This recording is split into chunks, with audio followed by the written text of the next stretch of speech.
ત્યારે પાક નુકસાનના વળતરની માંગ સાથે વડાલી સજ્જડ બંધ જોવા મળી રહ્યું છે। સાબરકાંઠામાં વડાલી શહેર પોલીસ છાવણીમાં ફેરવાયું। વડાલી માર્કેટયાર્ડમાં ખરીદી અને વેચાણ સંપૂર્ણપણે બંધ કરી દેવામાં આવ્યા છે। વડાલી એપીએમસીમાં ચુસ્ત પોલીસ બંદોબસ્ત ખડકાયો છે।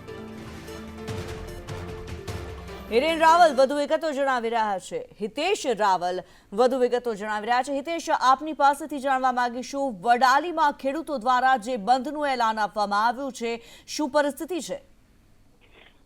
જી કિન્નરી, સાબરકાંઠાના વડાલીમાં 12 દિવસ અગાઉ જે ભારે પવન સાથે કરા સાથે વરસાદ પડ્યો હતો અને ખેતીને ભારે પ્રમાણમાં નુકસાન થયું હતું અને એ બાબતમાં લઈને તે વખતે સ્થાનિક ધારાસભ્યથી લઈને મામલતદાર, કલેક્ટર અને મુખ્યમંત્રીને મૌખિક અને લેખિત રજૂઆત કર્યા બાદ પણ નોંધ ન લેવાતા આજે ખેડૂતોએ ભારે રોષ વ્યાપ્યો છે અને આજે રોડ પર નીકળે તેવી પરિસ્થિતિ થવા પામશે।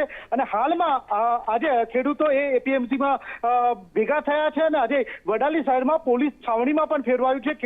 ખેડૂતો દ્વારા આપવામાં આવેલા બંધના એલાને સામે ચુસ્ત પોલીસ બંદોબસ્ત હાલ જોવા મળી રહ્યો છે। જી કિન્નરી। જી, ધન્યવાદ હિતેશ આ માહિતી માટે।